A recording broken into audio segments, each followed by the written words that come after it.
மனக்கவலை. இதான் அந்த கதையோட தலைப்பு. வழக்கம் போல என்ன செஞ்சாங்க, ராயரோட யானை படைகள்லாம் என்ன செஞ்சுதான் நகர்வலம் போனுதான். அப்ப தெருவுல ஒரு பையன் ஒரு துடுக்கா விளாண்டுட்டு இருந்தானா. அவன் ஒரு வாலிப வயசு பையன். அவன் என்ன பண்ணிட்டான், யானை பக்கத்துல போனோன்னு அந்த யானையோட தந்தத்தை பிடிச்சி வேகமா தள்ளி விட்டுட்டு போயிட்டான். என்னடா இது, எல்லாரும் ஆச்சரியமா பார்த்தாங்க.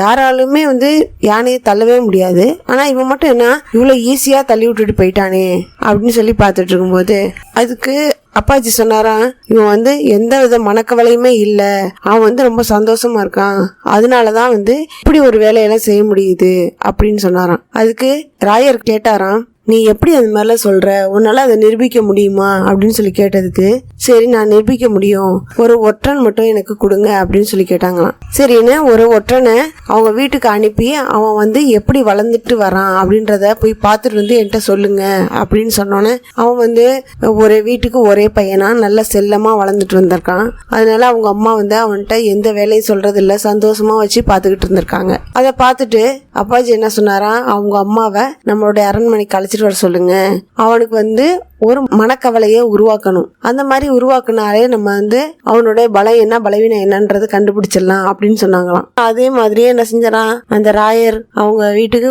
ஒரு ஒற்றனை அனுப்பி அவங்க அம்மாவை அழைச்சிட்டு சொல்லி, உங்க பையனுக்கு எந்த கவலையும் இல்லாம நீங்க வளர்த்துட்டீங்க, அவன் ரொம்ப சந்தோஷமா இருக்கான், அவனுடைய பலத்தையும் பலவீனத்தையும் நாங்க தெரிஞ்சுக்கணும் அப்படின்னு சொல்லி ஆசைப்படுறோம், அதுக்கு ஒரே ஒரு காரியம் மட்டும் நீங்க செஞ்சா போதுமா அப்படின்னு சொன்னேன். அதுக்கு நாங்க என்னையா செய்யறது, நீங்க உத்தரவு போட்டுட்டீங்க, அந்த கட்டளைக்கு நான் அடிப்பணிகிறேன், நீங்க சொல்ற மாதிரிலாம் செய்கிறேன் அப்படின்னு சொன்னாங்களாம். ஒன்றும் இல்லை, நீங்க போய் 1 கிலோ உப்பு நீ சம்பாரிச்சு வாங்கிட்டு வா அப்படின்னு சொல்லுங்க.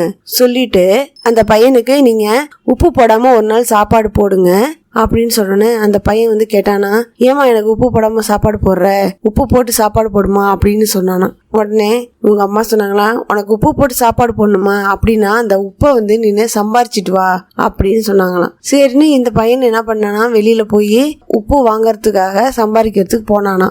அந்த உப்பு வாங்கறதுக்கு எங்கேயாவது ஒரு வேலை தேடி செய்யணும் இல்லையா, அதனால வேலை தேடிட்டு இருந்தானா. அவனுக்கு உப்பு வாங்கவும் முடியலையா.